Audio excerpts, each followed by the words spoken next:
Chers amis, j'ai la très grande joie ce soir de vous accueillir au nom des Éveilleurs d'Espérance dans cette grande salle parisienne à l'ambiance que je qualifierais d'assez énigmatique, mais qui, en fin de compte, caractérise bien mai 68 par l'ambiance de légèreté et d'insouciance qui y règne avec les palmiers. Alors on nous suspecte ici d'organiser une réunion politique, mais en fait la seule élection que nous aurions pu organiser, c'est l'élection de Miss Palmeraie.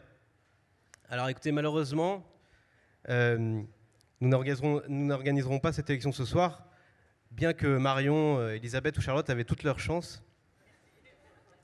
Et je ne vous interpréterai ni la danse des tongs, ni Bienvenue à Galasfinda des bronzés à la plage. Non, mais plus sérieusement, nous sommes très fiers car nous vivons ce soir l'aboutissement de plusieurs semaines de travail. Nous pourrions parler presque de gestation d'un projet écrit à deux mains. Nous savons bien qu'il est démodé aujourd'hui de parler d'altérité. Et pourtant, oui, chers amis, ce soir, nous célébrons la naissance d'un couple atypique et improbable, mais dont l'addition d'énergie et d'audace a permis l'organisation de cette belle soirée. Voici que les Éveilleurs d'Espérance et le magazine L'Incorrect ont revendiqué eux aussi leur droit à l'enfant. Alors une grossesse n'est jamais sans risque, et elle est même à l'origine parfois de quelques tensions dans un couple, mais l'enfant dont telle est la promesse apaise et console tout. Et chers amis de l'Incorrect, merci de votre contribution décisive et de votre confiance qui nous ont permis ensemble d'accoucher ce soir de ce bébé sublime dont la première nuit sera sans doute agitée et courte. Chers amis, pourquoi avoir voulu cette soirée ? Parce que nous avons, nous, notre génération, une revanche à prendre sur tous ceux qui ont, en un tout petit demi-siècle, brisé l'ensemble de nos attachements vitaux à l'ensemble d'un marché planétaire sans frontières et d'un homme désaffilié, désexué, nomade. Et si nous n'agissons pas demain, nos intelligences auront définitivement cessé de se cultiver et nos cœurs de battre. Nous n'aurons plus de patrie, nous n'aurons plus de culture, nous n'aurons plus de famille, nous n'aurons plus de parents ni de frères et sœurs, nous n'aurons même plus d'enfants, car ils auront pris jusqu'à notre lit conjugal. Quel malheur! Ils nous auront tout pris de notre descendance jusqu'à notre ascendance. De notre descendance jusqu'à notre ascendance. Alors que nous reste-t-il ?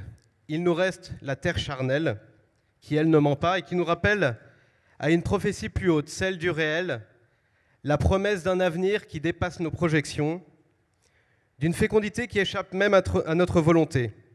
Il nous reste aussi des esprits libres. Et au nom des Éveilleurs d'Espérance, je veux remercier pour leur présence et leur engagement ici ce soir Jean Sévilla, Elisabeth Lévy, Gérard Leclerc, Marion Maréchal, Charlotte Dornelas et Jacques de Guilbon, qui avec beaucoup d'autres, dont certains nous font l'honneur d'être là ce soir, nous permettent d'affirmer à la suite de Georges Bernados qu'ils ne nous auront pas, ils ne nous auront pas vivants.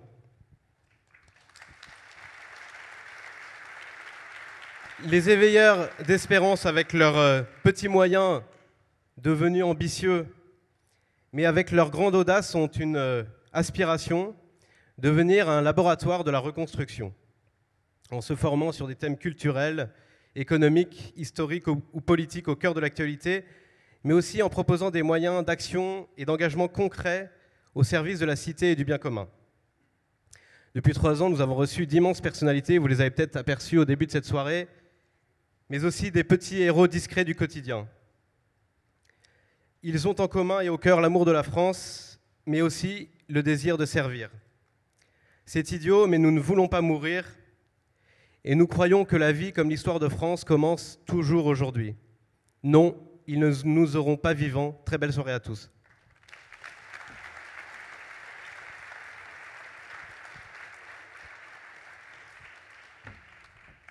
Alors, nous allons accueillir nos invités. Journaliste autant appréciée pour ses coups de gueule que pour sa liberté de ton, elle est directrice de la rédaction de Causeur, mesdames, messieurs, Elisabeth Lévy.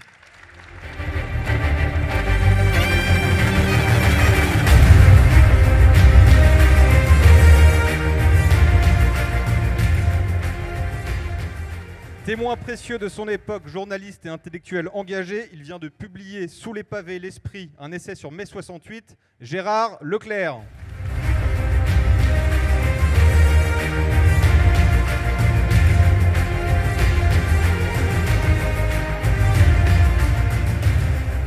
Journaliste, essayiste, historien, il est l'auteur de nombreux livres à succès comme Historiquement correct ou Histoire passionnée de la France, Jean Sévilla.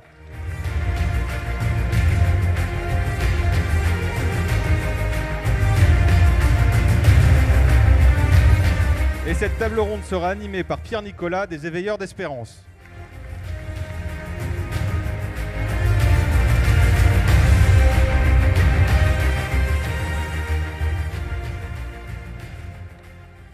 Voilà. Alors après ce beau documentaire, j'ai tout simplement envie de vous demander à chacun d'entre vous ce que vous retenez un peu des événements de 68, et je vais évidemment commencer par la femme du plateau, qui est Miss Palmeret. Elisabeth Lévy, vous n'étiez pas très vieille en mai 68. Je ne sais pas si vous avez des anecdotes. J'ai un souvenir quand même de 68, puisque c'est l'année où ma famille est arrivée à Paris. Moi, je suis née à Marseille, mes parents étudiaient à Montpellier. Et après leurs études, ils sont venus à Paris, ou plus exactement à Épinay-sur-Seine. Et je me rappelle, donc j'avais 4 ans, et je me rappelle qu'on criait à la Sorbonne. Tout le monde criait à la Sorbonne. Et alors, moi, je criais aussi à la Sorbonne. Et puis à la fin de la journée, j'ai demandé, au fait, ça veut dire quoi à la Sorbonne? Voilà, c'est mon seul souvenir de mai 68. Et je sais pas, non, j'ai pas de souvenir même de discussion. Mais voilà, c'est le seul que j'ai. Mais j'ai bien l'intention d'être la 68arde de cette soirée et de ne pas vous laisser avec une vision aussi noire et monolithique. Voilà. Je ne doute pas que vous allez remplir votre rôle à merveille. Alors, cher Jean Sévilla, en 68, vous étiez adolescent, je pense. Quel souvenir avez-vous des manifestations? Est-ce que vous vous rappelez d'une anecdote particulière? Est-ce que vous aviez à l'époque perçu l'amplitude de cette crise étudiante? J'avais 15 ans, donc j'étais très jeune, mais quand même, j'ai quand même des événements, ce sont des événements que j'ai vécus, puisque j'ai fait 2 manifestations. C'était compliqué, il n'y avait pas de métro à l'époque, il fallait traverser Paris, il fallait prendre un camion militaire, c'était toute une histoire. J'étais dans une famille pas du tout politisée, qui ne tenait pas du tout à ce que je m'intéresse à la politique, c'était compliqué. Alors un jour, j'ai fait une grande manif de gauche. Je crois que c'était celle du 13 mai approximativement, c'était des milliers de personnes, centaines de milliers de personnes. Je ne me suis pas vraiment senti chez moi. Puis un autre jour, je suis allé, on en a parlé dans le film tout à l'heure, à l'Étoile, je me suis senti plutôt chez moi. Voilà. Donc c'est ma naissance à la politique, et pas à gauche. Oui. Désolé Elisabeth, j'ai jamais été de gauche. Voilà. C'est la soirée des scoops. Moi, c'est surtout quand je suis avec vous que je me sens de gauche. Gérard Leclerc, vous aviez 26 ans, je crois, en mai 68. Que faisiez-vous pendant les manifs? Sous les pavés la plage ou sous les pavés l'esprit? Déjà sous les pavés l'esprit. Mais là, parce que moi, je suis un 68ard, Elisabeth, je suis désolé, mais un 68ard très particulier. Parce qu'un 68ard clavélien, qui lisait déjà à ce moment-là les éditoriaux de Maurice Clavel dans Combat, et dans le Nouvel Observateur, et Clavel donnait de l'événement un sens tout à fait singulier. Très peu politique d'ailleurs, très peu même culturel au sens habituel du terme, un sens spirituel. Mais bon, indépendamment de Clavel, on en reparlera, j'étais partie prenante, j'étais dans les manifs, on a parlé des manifs devant l'Étoile, là tout à l'heure, j'étais parmi les organisateurs. Et on aurait pu prendre d'ailleurs une photo où les copains m'avaient porté sur les épaules, où j'haranguais la foule devant l'Arc de Triomphe. Donc 68, pour moi, c'est très important parce que je ne serais pas là. S'il n'y avait pas eu 68, je ne serais pas là parce que je n'aurais pas eu cette vocation de journaliste, d'orateur, que sais-je. C'est 68 qui m'a propulsé en politique. Alors, dans votre dernier ouvrage, que les gens vont se précipiter pour acheter à la librairie en bas, Sous les pavés d'esprit, vous marquez quand même une certaine sympathie pour ce mouvement, tout au moins en début. Est-ce que vous pouvez nous expliquer ce qui vous plaisait dans cette effervescence et comment vous pourriez résumer en quelques mots le phénomène de mai 68 ?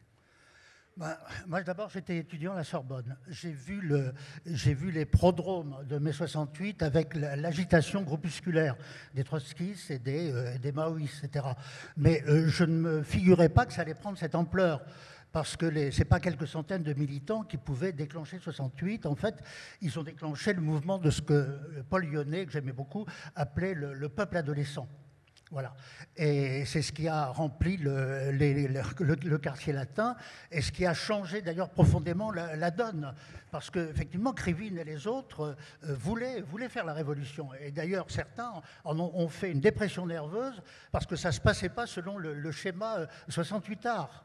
Et j'ai bien connu Philippe Robrieux, qui était un excellent historien, mais qui est cadre du Parti communiste, qui avait abandonné le parti depuis plusieurs mois, qui était revenu pour militer au quartier latin, pour encadrer les manifs, mais ça ne marchait pas du tout, parce que sa culture léniniste, voire syndicale, ne mordait pas sur ce peuple adolescent. Et moi, je retrouvais des copains dans les folles nuits du quartier latin, qui étaient furieux, disant « on nous amène à la kermesse ». On nous emmène à la kermesse. Non, c'est pas 1917 qu'il se passe, c'est tout à fait autre chose. Donc, et alors, bon, ce serait trop long d'expliquer. En fait, moi, j'ai eu deux attitudes pendant 68. La première, c'était un réflexe, disons, anticommuniste. Est-ce que les communistes vont profiter de la situation ? Et deuxième réflexe, c'est de profiter du charivari ambiant pour me mêler à la contestation. Et moi, bon, j'étais royaliste à l'époque, je suis toujours d'ailleurs, et je me retrouvais dans des salles de lycée avec des agitateurs gauchistes et on me laissait parler librement. Et c'est là un des aspects sympathiques de 68, parce qu'on aurait pu croire au début qu'on était dans une rigidité idéologique totale. Or, je rencontrais des jeunes gauchistes qui avaient la passion de la discussion. Et avec les communistes, c'était très, très différent. C'était beaucoup plus dur. Ils n'admettaient aucune contestation. Le jour, je me souviens, dans un lycée proche de la gare du Nord qui était tenu par le parti, j'avais expliqué que le mouvement 68, c'était le monde entier qui était en cause, et notamment les pays communistes de l'époque, ils sont devenus fous furieux. Salauds, ils m'ont traité de salaud de tous les noms, disant parle-nous de Franco, j'avais rien à faire de Franco, mais ils n'admettaient pas que leur propre système soit mis en cause. Et c'est ça aussi un des aspects de 68, en fait, c'est qu'en 68, ce que Clavel avait parfaitement compris, c'est qu'en fait, c'était la fin d'une certaine culture marxiste, c'était la fin du Parti communiste, c'était un autre monde qui était en train de naître. Alors, c'est un débat, donc n'hésitez pas, Elisabeth, si des choses vous... Hein, là, ça va, là. Dans le récit, il n'y a pas encore de contestation possible. Je vous avertis, sortez-vous libre d'intervenir. Jean Sévilla, vous parlez de mai 68 en parlant d'une idéologie du passé. Pourtant, quand même, les enfants de mai 68 sont encore très présents dans l'intelligentsia française. Est-ce que vous pouvez définir mai 68 et est-ce que vous pouvez mettre, en tant qu'historien, en perspective cette révolution étudiante avec l'histoire ? C'est-à-dire qu'il y a souvent, on confond deux choses, en fait. Mai 68, c'est à la fois un point d'arrivée et un point de départ. Le point d'arrivée, et souvent on confond les effets du point d'arrivée et du point de départ. C'est un point d'arrivée dans la mesure où il s'est passé, ça a été un peu évoqué dans votre documentaire tout à l'heure, une grande révolution dans la société française. À la charnière des années 50 et 60, on passe d'une société rurale à une société industrielle et même post-industrielle. C'est une rupture religieuse, des christianisations qui commencent, le livre de Guillaume Cuchet qui fait grand débat l'année 65. C'est un changement du statut de la femme, c'est la contraception, donc qui modifie toute une anthropologie. Voilà. Et donc, de ce point de vue-là, la date charnière, c'est pas 68, c'est 1965, c'est ce que retiennent les historiens. Voilà. 65, 67, oui, 67 là pour la pile, mais enfin bon, 65. Et arrive mai 68 qui est en fait la résultante déjà de ce mouvement-là. Pourquoi ? Parce qu'il y a une explosion du nombre d'étudiants, on a démocratisé l'enseignement, il faut bien imaginer qu'il y avait 60 000 étudiants dans la France de 1950, on va passer à 600 000 si vous voulez. Donc les structures explosent. Et donc, il y a une autre, et puis il y a une modification, c'est la société de consommation, il y a des attentes de la société qui se modifient radicalement. Va arriver 68 proprement dit, 68, la crise, c'est trois mouvements. C'est un mouvement étudiant, qui est d'abord prise en main par l'extrême gauche, mais qui au départ n'est pas forcément l'extrême gauche. Il y a un mécontentement étudiant qui est lié au fait que l'université n'est pas adaptée aux nécessités de l'époque. C'est ensuite un mouvement social, puisque ça a été la CGT, le Parti communiste va essayer de récupérer ce mouvement. Et puis troisième mouvement, c'est une crise politique qui va se manifester par un vacillement de l'État et qui va finalement être récupéré par le régime va se rasseoir, les élections fin juin vont être victorieuses. Et donc à la fin de mai 68, les conservateurs, la droite classique parlementaire se dit on a gagné, tout est rentré dans l'ordre. En réalité, rien n'est rentré dans l'ordre. Et tout a été changé. Et de ce point de vue-là, mai 68 est un vrai repère historique, mais c'est ce qui va se passer dans toute la décennie 70. Et mai 68 va entraîner toute la culture du gauchisme, toute la culture de la fin du Parti communiste. Gérard vient de le dire très très bien. Et de ce point de vue-là, Elisabeth, moi aussi, je trouve qu'il y a des très bons fruits de mai 68, c'est que mai 68, d'une certaine manière, a tué le Parti communiste. Et donc, devenant de la gauche, c'est-à-dire la gauche elle-même qui a contesté, et ensuite il y aura tout un mouvement d'intellectuels, les nouveaux philosophes, etc., de gens qui venaient de la gauche et même de l'extrême gauche, de gens qui se sont dit le totalitarisme est dans Marx. Il y a une gauche, voilà, et ce qui était nouveau. Hein. Et puis le gaullisme, en réalité, va pas résister. Et on va passer à autre chose. Le pompidouisme, c'est déjà plus le gaullisme. Et la figure de De Gaulle, symboliquement, va être tuée. Et aussi, alors c'est là où il y a une vraie révolution, parce que tout ce que portait le gaullisme, et je ne suis pas du tout un gaulliste ni primaire, ni secondaire, ni tertiaire d'ailleurs, mais enfin, l'idée d'indépendance nationale, l'idée de patrie, l'idée d'autorité de l'État, etc., vont partir en fumée avec l'époque des années 70-80. Et c'est donc tout un héritage qui va se retrouver en déshérence. Et de ce point de vue-là, 68 est quelque chose de très fondamentalement, qui a joué un rôle fondamental dans l'histoire de la société française. Et, est-ce qu'il y a eu dans l'histoire, en 68, les étudiants revendiquent le droit à une liberté parfaite, sans contrainte, l'objectif est de déconstruire les normes, de dissoudre le principe d'autorité. Est-ce qu'il y a eu des précédents dans l'histoire où l'histoire a démontré qu'au travers de révolutions ou de révoltes, il est possible de s'émanciper de manière durable en faisant table rase du passé en quelque sorte? L'idéologie libertaire qui fait un fond de sauce de mai 68, on la retrouve en 1848, on la retrouve sous la Commune de Paris, de ce point de vue-là, on la retrouve aussi chez les premiers bolcheviks. Hein, je veux dire, avant que Lénine momifie son... il y a une aspiration libertaire chez les tout premiers communistes. Voilà. Donc, de ce point de vue-là, il y a un éternel idéologie qui dure. Voilà. Maintenant, mais on va peut-être en venir dans la suite du débat, là où il y a un grand basculement philosophique et sociologique qui est immense et qui marque toute l'histoire occidentale, parce qu'on parle de la France, mais ce n'est pas simplement franco-français, c'est que mai 68, ça inscrit dans la culture occidentale l'idée du basculement vers l'individualisme. Pour faire très très court, je fais simple, hein, mais je dirais qu'avant, on pensait que la société, que l'individu devait quelque chose à la société. Après la crise de 68 et toute la culture 70, on pense que c'est l'inverse, on pense que c'est l'individu qui est le roi et que c'est la société qui doit quelque chose à l'individu. Et l'individu devient la valeur référente. Et donc, ça induit beaucoup de choses parce qu'à partir du moment où l'individu est roi, eh bien, il n'y a pas de normes à lui imposer, il n'y a pas de normes, vraies normes, chacun se bâtit ses normes, construit ses normes, et ça va toucher donc la famille, l'école, l'entreprise, une époque l'armée, etc. C'est-à-dire qu'il y a une forme d'éclatement des valeurs, et c'est toute la problématique dans laquelle nous sommes aujourd'hui. Qu'est-ce qui peut faire société? À partir de quelles valeurs communes peut-on rassembler une société aujourd'hui qui est extrêmement éclatée? C'est un des problèmes fondamentaux et qui est pour moi l'héritage le plus pernicieux de mai 68. Mais c'est un problème civilisationnel global qui dépasse la France.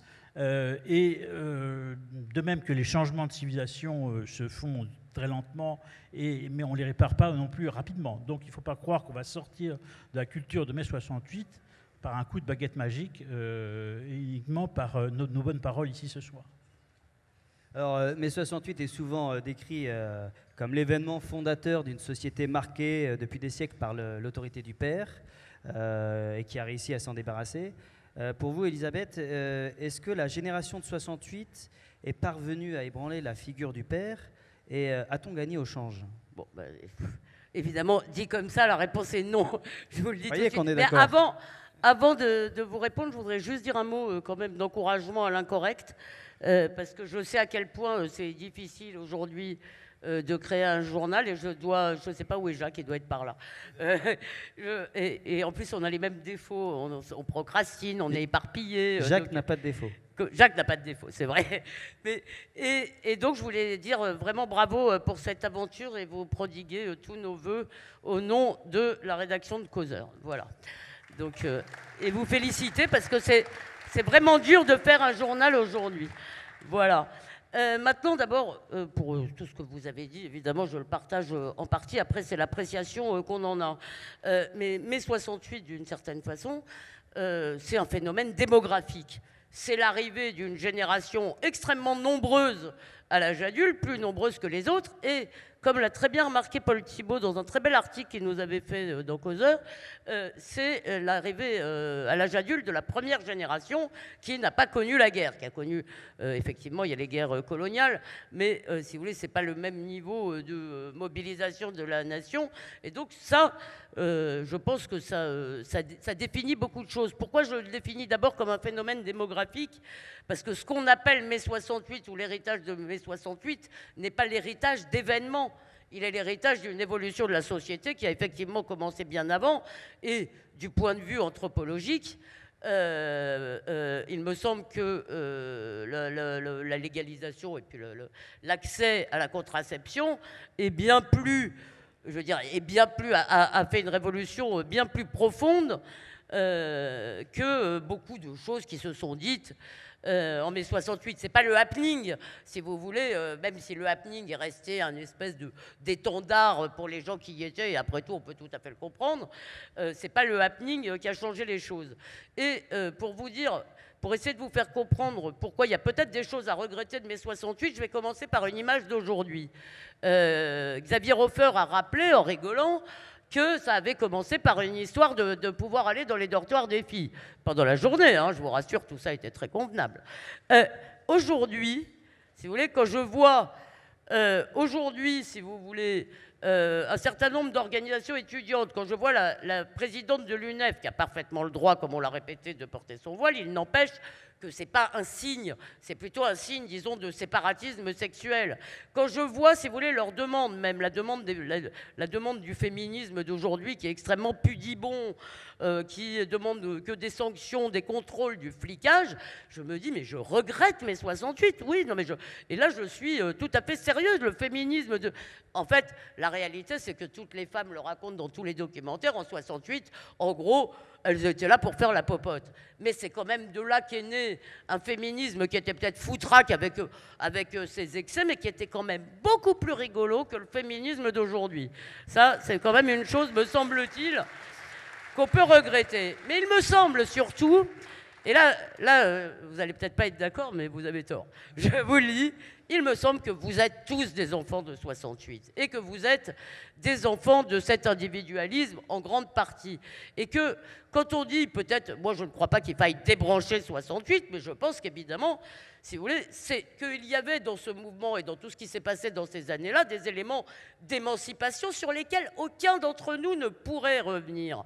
On ne pourrait pas revenir dans des familles totalement verticales, on ne pourrait pas revenir encore moins de ça dans le mode de l'entreprise et même dans l'éducation, sujet qui nous est cher et sujet pour lequel, là je pense qu'on va être d'accord, 68 a eu des effets désastreux. Même ceux d'entre nous, si vous voulez, qui voudraient ce que nous appelons peut-être dans nos discussions une école à l'ancienne, ça ne serait pas l'école à l'ancienne, je pense, des années 50. Donc je crois que c'est un fantasme. C'est-à-dire, dans mai 68, il y a de l'émancipation et après, il y a une forme de parricide. Évidemment, le parricide, c'est comme 89 et 93. Je suis sûr que tout le monde n'aime pas 89 ici, mais tout le monde n'aime pas en tous les cas 93, c'est sûr. Et moi non plus. Mais si vous voulez, dans l'émancipation, je ne crois pas, moi, que j'ai envie de rejeter tout ce qu'il y a. Et pourquoi je dis que vous êtes des enfants de cet individualisme-là, ça m'avait frappé, j'en avais parlé avec Marcel Gauchet pendant la manif pour tous. Et les catholiques aujourd'hui, si vous voulez, les catholiques les plus engagés, les veilleurs, les éveilleurs, je veux dire, etc., ne se comportent pas du tout comme des sujets de l'Église. Si vous voulez, on les voit d'ailleurs discuter, bien sûr. Je je ne dis pas qu'ils demandent à renvoyer le pape, n'exagérons pas, mais on les voit quand même discuter des consignes de l'Église. Ils se comportent comme des citoyens de l'Église et ils ne sont pas contents de telle prise de position. Ils ne font pas forcément ce que disent leurs évêques ou ce que la Manif pour tous a été un moment qui est beaucoup plus partie des paroisses et des familles que d'en haut, si vous voulez. Et donc, on voit bien, si vous voulez, qu'il y a aussi... c'est peut-être pas bien, mais cet individualisme-là, finalement, nous en sommes tous plus ou moins aussi les bénéficiaires, et, enfin pas seulement les victimes, nous en sommes aussi les bénéficiaires, et ça me semble très important de le dire.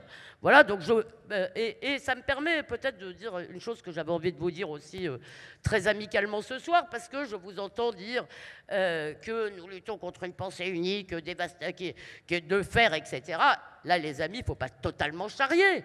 C'est-à-dire, il faut prendre acte aussi du fait que les rapports de force idéologiques ont changé. On ne peut pas continuer à se battre, si vous voulez, contre une hégémonie qui est quand même très, très largement entamée. Enfin, moi, quand j'ai commencé comme journaliste, si vous voulez, il y avait une sorte d'unanimité, de consensus de faire dans les journaux. Quand j'allais dans les débats, en général, maintenant, je suis mainstream dans les débats. Donc, si vous voulez, ce n'était pas du tout comme ça il y a 15 ans, et je ne crois pas qu'on puisse dire aujourd'hui que cette hégémonie est la même qu'il y a 10 ans, et peut-être ça pourrait être un sujet de discussion, mais j'espère, quoi qu'il en soit, que nous n'allons pas chercher à remplacer une hégémonie par une autre, parce que moi, je crois que, si vous voulez, moi, pendant des années, et c'est pour ça d'ailleurs que, en dehors de la responsabilité lourde que la gauche a dans un certain nombre de processus, mais pendant des années, je me suis battue contre cette bonne conscience de faire à gauche, si vous voulez, où tout ce qui n'était pas elle était vraiment considéré comme infréquentable, horrible, affreux, il n'y avait qu'une seule pensée possible, et évidemment, je ne voudrais pas que nous recommencions cela dans l'autre sens. Voilà. Est-ce que je peux... Oui. J'espère bien. Bien sûr, je peux, mais je voudrais embrayer quand même ce que vous dites, Elisabeth. Je suis à la fois d'accord et pas d'accord avec vous. Enfin, Dieu merci.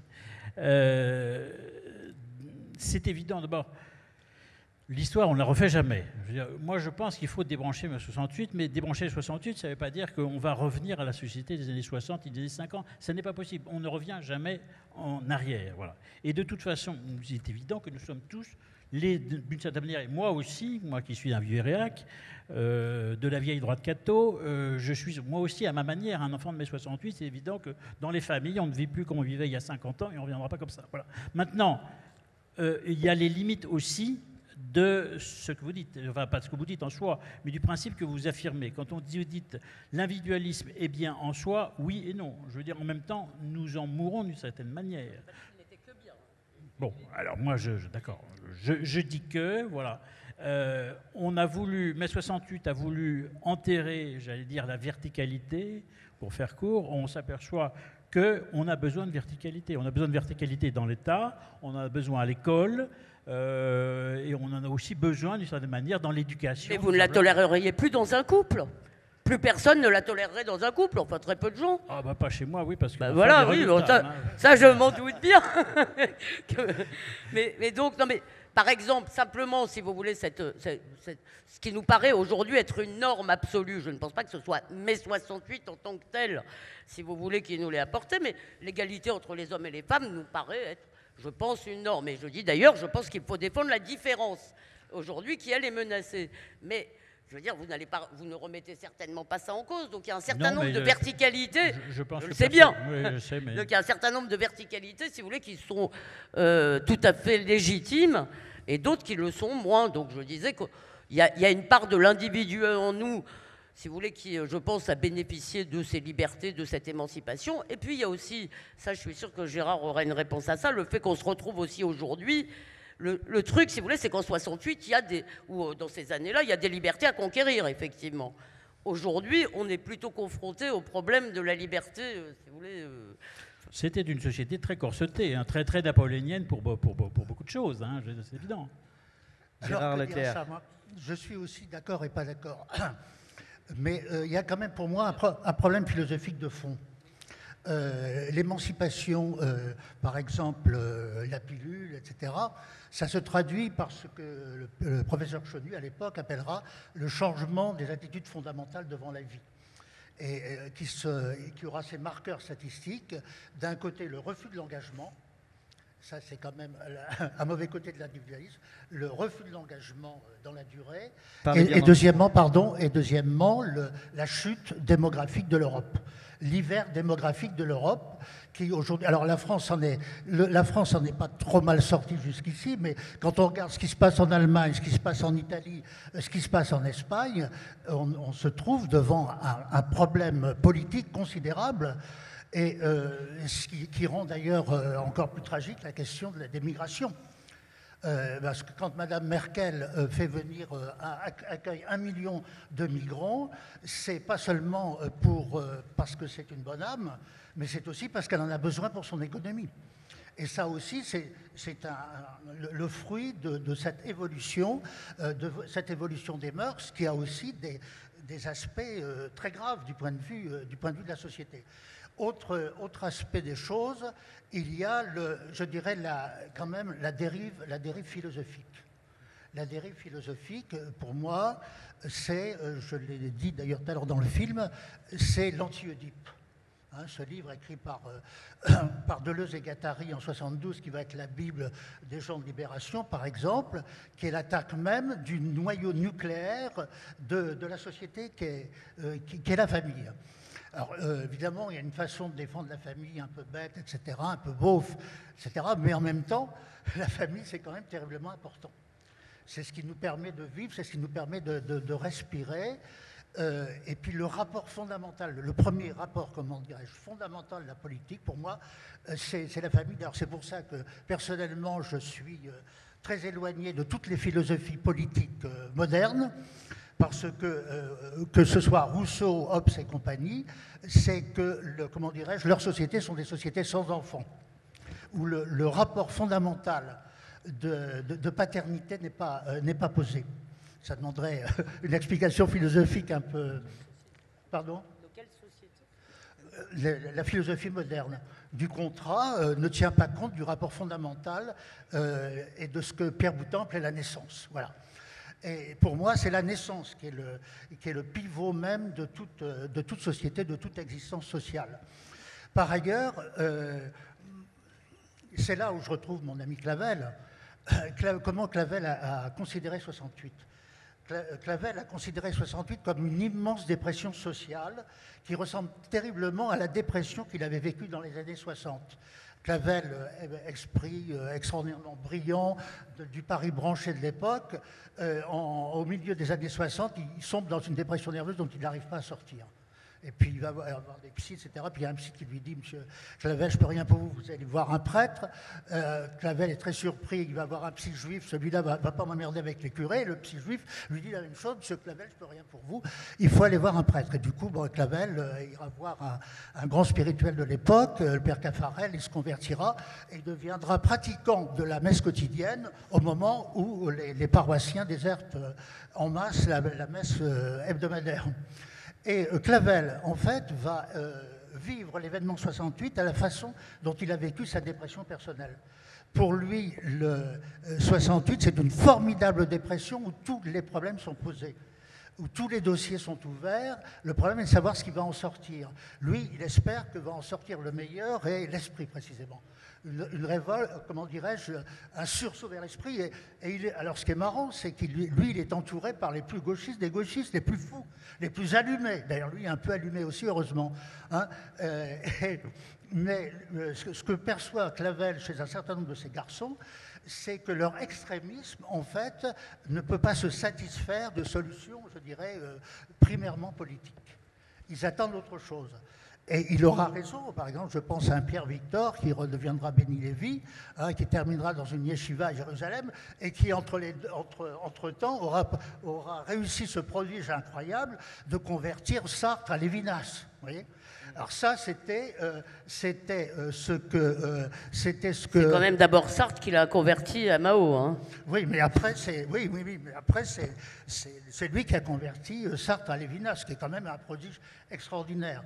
Or, c'était ça, le problème de Clavel, c'est que de cette formidable dépression sociale renaissent en fait l'esprit qui permettent de répondre aux attentes Et à ces attentes, des réponses bêtement politiques ne peuvent rien.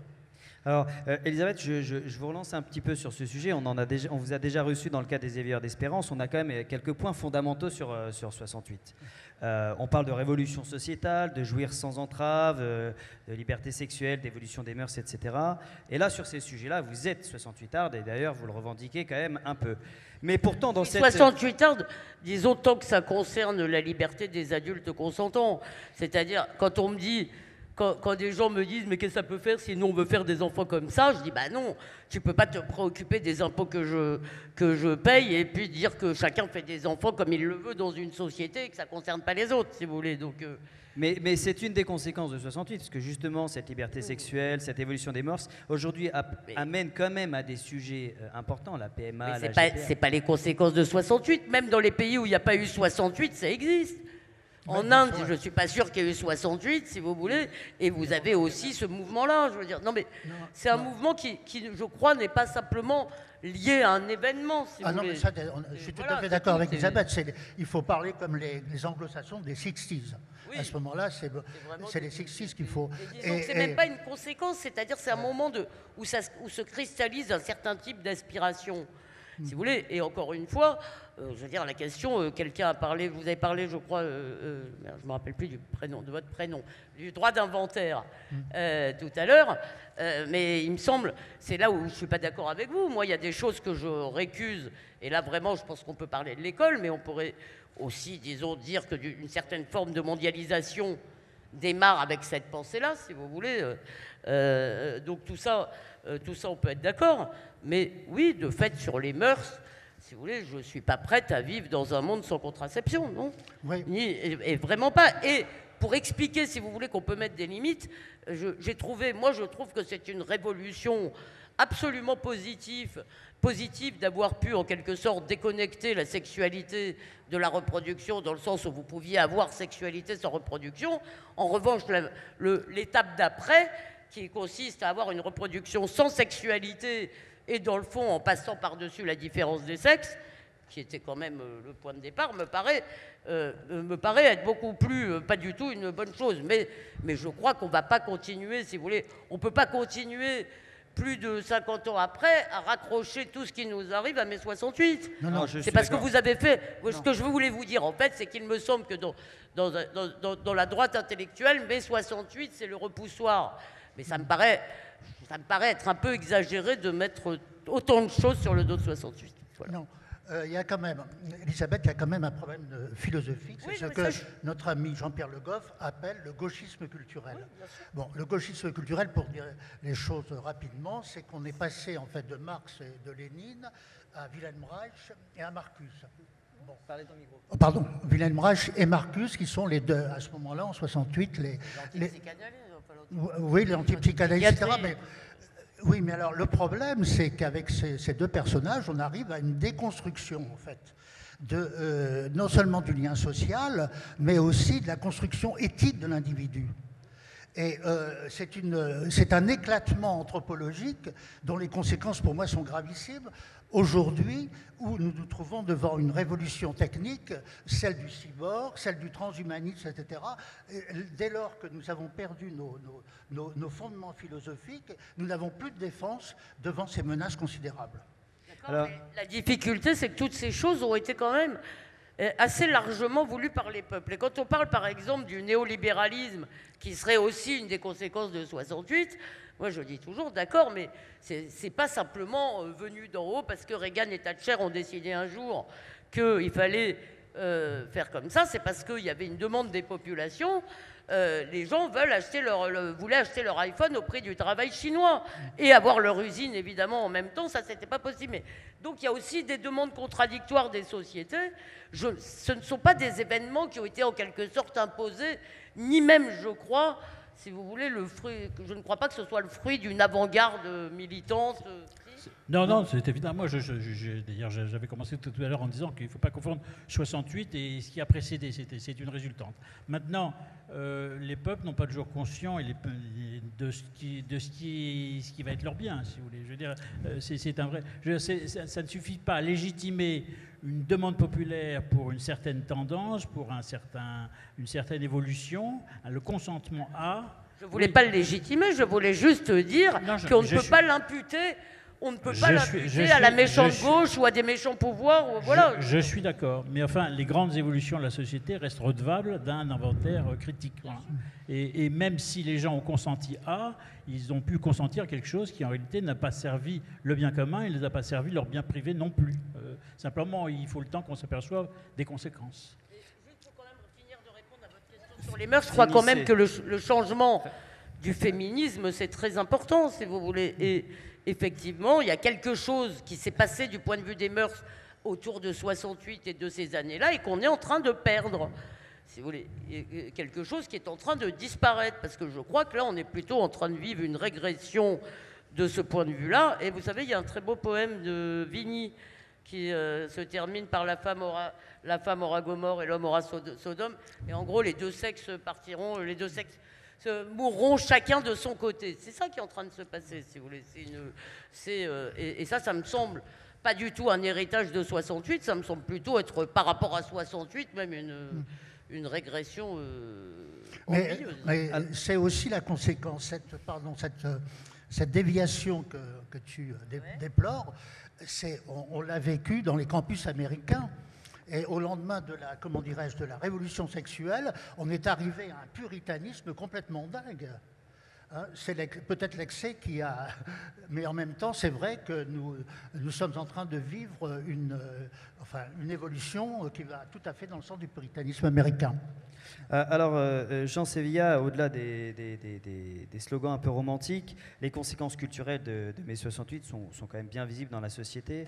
Démission des autorités éducatives, vous parliez de l'école tout à l'heure, Elisabeth, explosion de la violence à l'école, relativisme moral, religieux. Je vous donne la parole juste après, qui encourage d'ailleurs l'implantation de l'islam. Finalement, est-ce que la question de l'école n'est pas la question centrale Elle est au centre, mais parce qu'elle est même le reflet de quelque chose. Je reste moi sur mon idée de cette révolution individualiste, c'est-à-dire mai 68 a voulu brader l'héritage et même la notion d'héritier. C'est l'idée, je me crée moi-même et je suis à une nouvelle phase de l'histoire de l'humanité.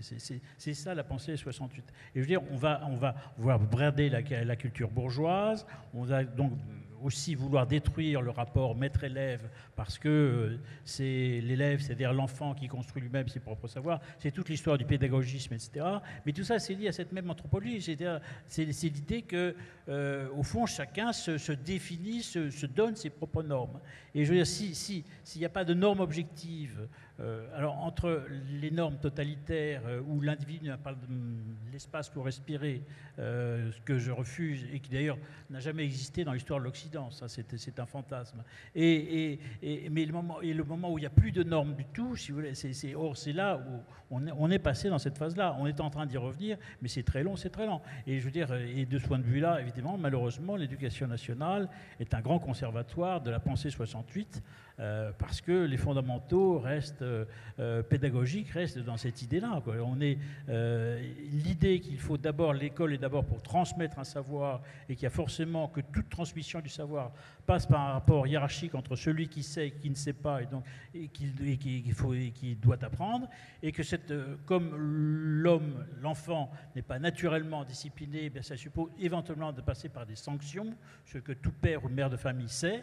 Eh bien, je veux dire, là, il y a une révolution culturelle fondamentale qui n'est pas faite dans la société française, qui n'est pas faite du tout dans l'éducation nationale, et qui, pour moi, qui conditionne totalement notre avenir.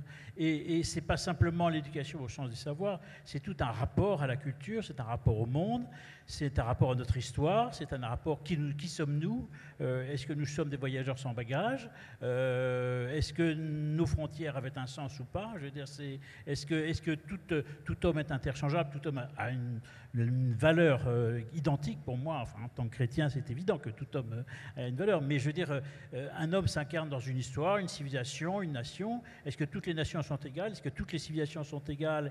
Est-ce qu'on peut arriver avec sa valise n'importe où en disant j'ai la même histoire que tout le monde? Je veux dire, tout ça, de ce point de vue-là, on est encore dans la culture 68. Et de ce point de vue-là, je pense qu'il faut débrancher de cette idée de rupture. En réalité, on ne construit rien avec la rupture. Dans toute l'histoire humaine, les civilisations, les sociétés n'ont jamais progressé par la rupture. Elles ont toujours progressé par la transmission, par la tradition. Tradition, ça veut dire tradere, transmettre en latin. Je veux dire, et il faut, moi, à mon avis, il faut rompre avec la rupture. Ça, Elisabeth, Non, mais ça, vous partagez ça? Non, mais je vais être totalement d'accord. Et je crois que si on veut parler de génération 68, c'est sa grande responsabilité, si vous voulez, c'est la crise de la transmission. C'est-à-dire, pour ceux qui ont vraiment fait 68, ce sont des gens qui ont été formés dans les meilleures écoles et qui étaient les dépositaires d'une culture classique et qui ont accepté que les générations futures aillent à l'école que l'on connaît. Simplement, il y a deux choses à dire. La première, c'est que, il y a un problème qu'il y a eu à gérer l'école d'après 68, qui était la massification, c'est-à-dire le fait de devoir accueillir, et ça ne peut pas être considéré en soi, si vous voulez, comme un mal, simplement aussi effectivement très mal pris. Et je voudrais quand même justement revenir sur votre vision un peu monolithique, parce que vous avez l'air de dire qu'aujourd'hui, si vous voulez, à l'école, il n'y a que des pédagogues partout, que c'est tous... En réalité, d'abord, il y a une génération de profs, de jeunes profs, qui au contraire se bataillent au quotidien et dans des conditions qui ne sont pas toujours faciles et qui, je pense, se révoltent contre un peu cette idée que les savoirs n'ont aucune importance, etc. Et par ailleurs, il me semble quand même, ça c'est au moins sur ce point-là, moi j'ai un peu vu, j'ai un peu regardé ce qu'ils font, honnêtement, je pense que le ministre actuel est plutôt conscient de la chose. Après, vous n'allez pas en un tournement, si vous voulez, remettre à niveau l'école. Et la question, si vous voulez, qui est aussi de la baisse du niveau général, est terrible, parce qu'en même temps, on se dit comment faire en sorte aujourd'hui, pour revenir à une école où on pourra faire lire certains livres aux enfants, ça, c'est pas si évident, parce que c'est cumulatif, la baisse du niveau. Et les écrans, c'est pas non plus une invention de la gauche, si vous voulez. Donc, mais en tous les cas, j'ai l'impression, moi, que le ministre actuel, il est assez conscient de ça. Et cela dit, je suis tout à fait d'accord avec vous sur cette question de la transmission. Mais quelqu'un a dit tout à l'heure, ça n'a été qu'hagiographie depuis 50 ans. Ça, c'est quand même, si vous voulez, il faut arrêter. Je veux dire, Régis Debray, il a écrit, au bout de 10 ans, il a écrit un bouquin dans lequel il commençait à dire le libéralisme actuel échevelé est né de 68. Donc la critique, elle existe. On ne peut pas... Non ? C'est vrai. Je voudrais dire un dernier mot personnellement à cette question de paternité-transmission. Clavel rencontre en plein 68 dans les rues de Paris le cinéaste Alexandre Astruc. Et Astruc lui dit, les cons, vont dire que c'est la révolte contre le père. Et Astruc dit, c'est pas vrai, c'est pas la révolte contre le père, c'est l'appel au père qui nous manque. Et je pense que c'est vrai en grande partie. Parce que cette dépression morale s'explique par des pères qui sont paumés, en définitive.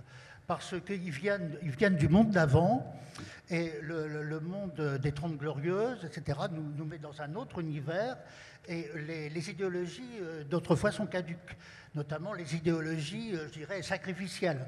On se sacrifiait pour la patrie, on se sacrifiait pour la révolution, on se sacrifiait pour ses enfants, etc. Or, ces idéologies sacrificielles, ça ne tient plus, parce que ça ne tient plus parce que l'époque n'est pas plus favorable à cela. Mais dès lors, c'est très difficile. Dans ses derniers livres, Jean-Pierre Le Goff met en cause ce qu'il appelle les curés guitares, dont il a la plus souveraine horreur, parce qu'il dit que les curés, pour être au diapason du peuple adolescent, vont jouer à l'adolescent. vont jouer à l'adolescent et en fait, ils vont rien gagner du tout. Et Le Goff explique que lui, les curés guitare ne lui ont rien apporté. Par contre, son prof de philo, qui était un type structuré, etc., exigeant, il lui a donné une culture qui a fait sa colonne vertébrale pour la vie. Donc, comment dirais-je, pour transmettre, il faut des pères qui veulent transmettre. Donc, il y a quand même certains constats qui sont partagés. Si on devait conclure ce débat, faut-il débrancher mai 68 pour aller au deuxième plateau, comment débrancher mai 68 Gérard Leclerc, est-ce que vous voulez débrancher mai 68 et qu'est-ce que vous voulez débrancher mai 68 en quelques mots et en guise de conclusion? Ce que je veux débrancher, c'est le nihilisme qui est né de 68, avec cette réserve fondamentale que, évidemment, 68 ne se résume pas à ce nihilisme. La preuve, c'est que j'en suis le fruit, moi. Toute ma vocation politique, journalistique, voire philosophique, est née de 68. Des questions qu'a posées 68. Et de ce point de vue-là, je suis reconnaissant. Mais par contre, il y a toute une idéologie, moi, que je trouve profondément débilitante, nihiliste. Alors là, vraiment, de ce nihilisme, je veux qu'on se débranche. Elisabeth, vous dites quand même 50 ans, ça suffit. Quand je dis 50 ans, ça suffit, c'est il y en a marre, si vous voulez, qu'il y en a marre d'en faire un enjeu aussi central. C'est ça que je veux dire. C'est quand même j'en le ai sujet marre de des notre soirée. commémorations, j'en ai D'ailleurs, il y a vraiment eu très peu de commémorations en réalité, parce que tout le monde en a ras-le-bol, et que finalement, ils ont pris 10 ans aussi, d'année en année, et que je ne sais pas pour la correcte, mais nous, honnêtement, on a renoncé à faire toute la une, on a fait un dossier mai 68, on a renoncé à faire la une totale sur mai 68, parce qu'en plus, j'ai l'impression qu'il y a beaucoup de gens, ça ne leur parle plus du tout. Enfin, je veux dire, on parlait avec des gens de 25 ans aujourd'hui qui ne sont pas forcément très politisés. Oui, ils s'en mais foutent quand un même, peu. La Donc, jeunesse de droite se construit aussi un peu contre 68. Sarkozy, en 2007, disait qu'il voulait débrancher 68. Donc c'est quand même un peu latent dans cette la jeunesse chose qui se sur construit. laquelle on peut être d'accord, c'est, si vous voulez, encore une fois, par exemple, la question de la place de la culture. Évidemment, je ne sais pas si c'est 68 et je ne sais pas si c'est le fait que vous ayez un tel accès à tout ou que. Mais ce que je voulais vous dire tout à l'heure, c'est qu'en fait, le problème auquel on est confronté aujourd'hui, à mon avis, il est complètement différent. C'est l'immense souffrance de la liberté, justement. C'est-à-dire, effectivement, qu'est-ce qui nous tient ensemble dans cet univers où nous avons tellement de droits, tellement de facultés, tellement de possibilités. Qu'est-ce qui fait de nous une société, une nation? Toutes ces questions, à mon avis, elles sont là pour le coup, elles doivent être posées et elles sont même impérieuses. Mais je ne crois pas qu'on va aller chercher, si vous voulez, dans le pour ou contre mai 68 des réponses. Maintenant, ça y est, effectivement, on sait que cette question de l'école, je pense que là, il y a beaucoup de gens, et bien au-delà de la droite, il y a beaucoup de gens, je crois, qui sont tout à fait d'accord. Vous pouvez dire la même chose sur les frontières. Quand vous faites un sondage aujourd'hui, il n'y a pas que, si vous voulez. Donc vous avez un certain nombre de ces libertés ou de ces illimitations qui devraient effectivement, je pense, qui devront être discutées bientôt. Et puis on va avoir les débats éthiques dont on n'a pas parlé ici, effectivement, c'est-à-dire la PMA, la GPA, tous ces trucs-là. On n'en a pas discuté. Je sais que pour vous, c'est un très gros enjeu. Moi, j'aurais tendance à dire... Civilisation. Oui, sans doute faut-il se battre, mais honnêtement, là je vous le dis, je ne veux pas vous désespérer, on peut toujours se battre, si vous voulez, pour maintenir la filiation telle que nous, la filiation telle que à l'ancienne, si on peut dire, mais je crois qu'on va perdre un certain nombre de ces combats-là, donc il ne faut pas simplement se focaliser sur les combats qu'on va perdre, voilà. Nous ne sommes pas encore morts. Et l'école, en revanche, c'est un combat qu'on peut gagner. Jean, en tant que sage, est-ce que, en guise de conclusion, quelles sont les raisons, je dirais, qui vous permettent de dire que l'idéologie de 68 Si vous permettez, je ne vais pas répondre à votre question parce que Gérard et Elisabeth ont répondu et je suis d'accord avec comme je n'aurai plus la parole après, je voudrais dire quelque chose qui n'a pas été dit ce soir, à mon avis, qui est assez important. Il y a quand même quelque chose qui est assez inquiétant dans mai 68, mais c'est factuel, mais c'est l'extrême fragilité de la société et de l'État à un moment donné. Et dans l'histoire de France, c'est récurrent. Toutes les 30 ans, 40 ans, 50 ans, on se paye une crise majeure où tout d'un coup, tout vacille. C'est une révolution, ça devient une révolte, voilà. Et en 68, il y avait une homogénéité de la société française globalement, et il y avait des différences idéologiques qui étaient fortes, différences politiques fortes, mais avec une société qui restait quand même avec des fondamentaux qui étaient communs. Aujourd'hui, par rapport à une certaine évolution de la société française, je dis qu'il faut faire très attention à la prochaine crise parce que ça sera très dangereux. Voilà. Comme historien, c'est tout ce que j'ai à dire. Merci beaucoup pour ce débat. La suite avec le deuxième plateau.